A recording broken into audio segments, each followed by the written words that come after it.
Muzaffarpur. DJ Brajesh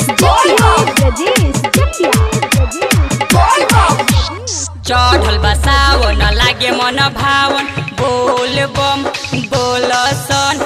चढ़ल बसावन लागे मन भावन चल सदैव घर नगरिया रे। पास करे खाती मैटी का लभ में भोले बाबा पे जलवा चढ़ाओ सन रे। हाँ डीजे पे कमर हिलाओ सन रे।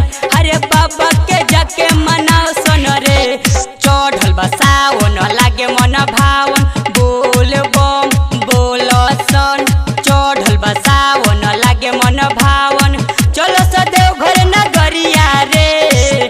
पास करे खाती मैटी का लभ में भोले बाबा पे जलवा चढ़ाओ सन रे।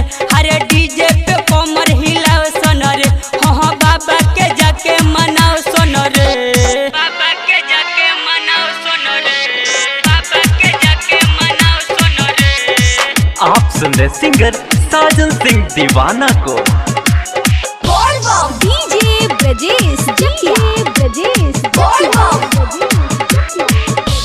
चिलम के आग भूते नयाज सावन चढ़ल बाटे जब से देवघर में आज करम धमाल कर तैयारी तू आज से यार।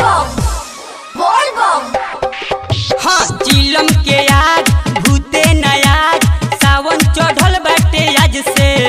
हाँ देवघर में आज करम धमाल कर तैयारी तू आज से यार हो। जलावा चढ़ा के भोला के मना के बोल बम बोल सन। जलावा चढ़ा के भोला के मना के डीजे पे कमर हिलाओ सन रे। पास करे खाती मैटी का लभ में भोले बाबा के जलवा चढ़ाओ सन रे।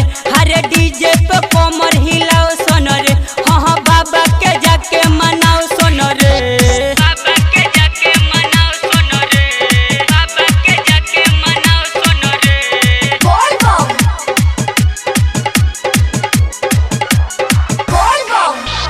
डीजे ब्रजेश खाइल कावर बढ़ जाई पावर काहे के बड़ तू चुपे। हा बाबा के ओरी मनवा ल मोरी होबे ना फेल कब भइयो रे। हाँ हाँ खाइल कावर बढ़ जाई पावर काहे के बड़ तू चुपे। हाँ बाबा के ओरी मनवा ल मोरी होबे ना फेल कब भइयो रे। भंगिया चढ़ा के भोला के मना के बोल बम बोल सन। भंगिया चढ़ा के भोला के मना के बट जे दिल में बताओ सन रे। पास करे खाती मैटी का लभ में भोले बाबा पे जलवा चढ़ाओ सन रे।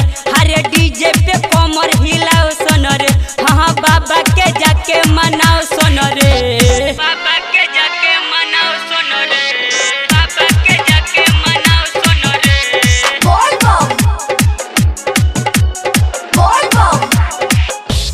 डीजे ब्रजेश सोनू सुभाष मुकेश दिलीप जाता रे देवघर नगरिया। हा खुलल दुआर चलो न यार भोला जी से बात कहे सारी रे सारी। अमरेश संतोष मुकेश राकेश जाता रे देवघर नगरिया। हा खुलल दुआर चलो न यार बात कहे भोला जी से सही रे सही। साजन सिंह दीवाना हा बीनीत बीटू बोल बम बोल सन। साजन सिंह दीवाना हा बीनीत बीटू कान्हे पे कांवर उठाओ सन रे। पास करे खाती मैटी का लभ में भोले बाबा पे जलवा चढ़ाओ सन रे। हरे डीजे पे कमर हिलाओ सन रे। हाँ बाबा के जाके मनाओ सन रे। Vaishnavi movies recording studio Govindpuri Bibiganj Muzaffarpur.